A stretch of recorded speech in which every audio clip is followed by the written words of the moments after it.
नमस्कार मित्रों, आज देखते हैं न्यायिक समीक्षा का उद्भव सिविल सर्विसेज के दृष्टिकोण से। उसके एग्ज़ाम में ये बहुत बार आया है और आएगा, इसीलिए इसको डीप में पढ़ने की आवश्यकता है। तो चलते हैं।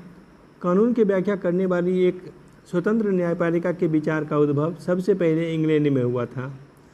सर एडवर्ड कोक व 17वीं सदी के अन्य विचारक जो कानून के सर्वोच्चता के समर्थक थे, न्यायालयों के इस अधिकार का समर्थन किया कि वे कॉमन लॉ के अनुसार संसदीय अधिनियमों की व्याख्या कर सकते हैं।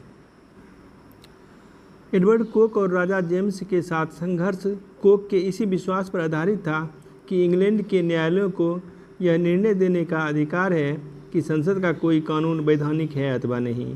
क्योंकि एडवर्ड कोक जैसे विचारक और उस समय जो राजा जेम्स थे, दोनों में संघर्ष हो रहा था।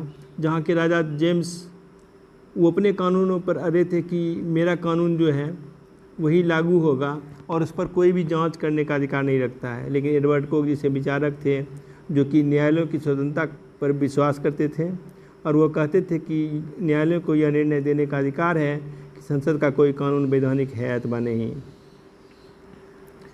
किंतु 17वीं सदी के पश्चात इंग्लैंड में कानून निर्मात्री संसद के रूप में संसद की पूर्ण सर्वोच्चता को अपनाया गया, जिसके कारण न्यायिक समीक्षा का विचार इंग्लैंड में स्थापित नहीं हो सका।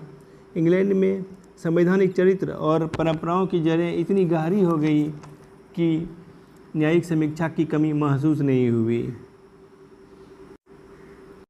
इसके विपरीत अमेरिकी संघ का निर्माण विभिन्न राज्यों से मिलकर हुआ था। अमेरिकी संघ में करीब 50 राज्य था। जब 50 राज्य होती है तो उसमें संघ और राज्य के बीच तथा राज्यों के बीच दो या अन्य राज्यों के बीच विवाद उत्पन्न होने की आशंकाएं रहती है। इसलिए यहाँ पर संविधान की सर्वोच्चता के सिद्धांत को अपनाया गया और न्यायपालिका को संविधान की व्याख्या और रक्षा करने के लिए न्यायिक समीक्षा की शक्ति प्रदान किया गया।